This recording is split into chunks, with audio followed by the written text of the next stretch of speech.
Hello hi అండి, welcome to my channel. ఇవాళ నేను చేస్తుంది పాలకూర పప్పు. ఈ పాలకూర పప్పుకి ముందు నేను ఇక్కడ ఈ గ్లాస్తో 2 గ్లాసుల వరకు పప్పును తీసుకొని నానబెట్టుకున్నాను. పప్పు నానిన తర్వాత అందులో ఒక ఉల్లిపాయని ఇలా కట్ చేసి వేసుకోవాలి.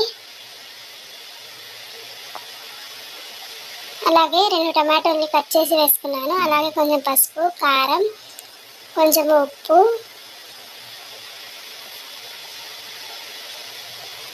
అలాగే చిన్న బాల్ సైజ్ చింతపండు వేసుకోవాలి. అలాగే కొంచెం కరివేపాకు. అలాగే ఇక్కడ నేను పాలకూర తీసుకొని ఒక 3 కట్లు కట్ చేసి పెట్టుకున్నాను, అది వేసుకున్నాను. అలాగే కొంచెం కొత్తిమీర వేస్తున్నాను. మొత్తం వేసేసిన తర్వాత మేము వాటర్ వేసుకోవాలి. కొన్ని వాటర్ చూసి వేసుకున్న తర్వాత ఒకసారి స్పూన్తో మిక్స్ చేసుకోవాలి. ఇంకొంచెం వాటర్ పడతాయండి, ఇంకొన్ని నీళ్ళు.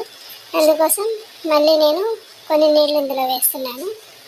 నీళ్ళు వేసాక కుక్కర్ మూత తీసుకొని కుక్కర్ క్లోజ్ చేయాలి. కుక్కర్ క్లోజ్ చేసి స్టవ్ ఆన్ చేసి కుక్కర్ పెట్టేసేయాలి. కుక్కర్ పెట్టిన తర్వాత ఒక 4-5 విజిల్స్ తర్వాత తీసి చూస్తే పప్పు అనేది ఇలా ఉడికిపోయి ఉంటుంది. చూడండి, పప్పు బాగా ఉడికిపోయింది కదా.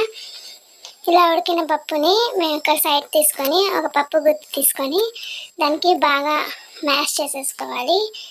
బాగా మ్యాష్ అయిపోయి ఉంటుంది, కానీ ఒకసారి ఇలాగా మ్యాష్ చేసుకున్న తర్వాత ఒక గిన్నె పెట్టి ఇక్కడ దాల్ తడక వేయాలి కదా, అందుకోసం ఆయిల్ వేసి అందులోనే ఆవాలు, జీలకర్ర, సాయమినపప్పు, అలాగే కొంచెం కరివేపాకు, అలాగే ఇక్కడ హాఫ్ ఆనియన్ తీసుకొని పీసెస్లా కట్ చేసి వేస్తున్నాను ఇలా సన్నగా.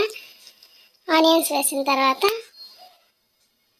అలాగే ఒక 4 వెల్లుల్లి రెబ్బలు కూడా దంచి వేసుకోవాలి. ఒకసారి బాగా మిక్స్ చేసి కలుపుకోవాలి.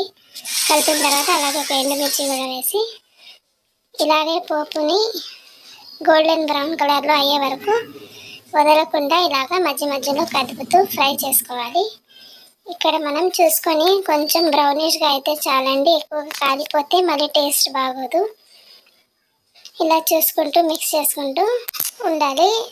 తర్వాత చూడండి, బ్రౌనిష్ కలర్లో వచ్చిన తర్వాత మేము ఇందాక మ్యాష్ చేసుకొని పెట్టుకున్నాం కదా పప్పు, అదంతా అందులో వేసేయాలి. అంతే అండి, దాల్ తడక కూడా అయిపోయింది.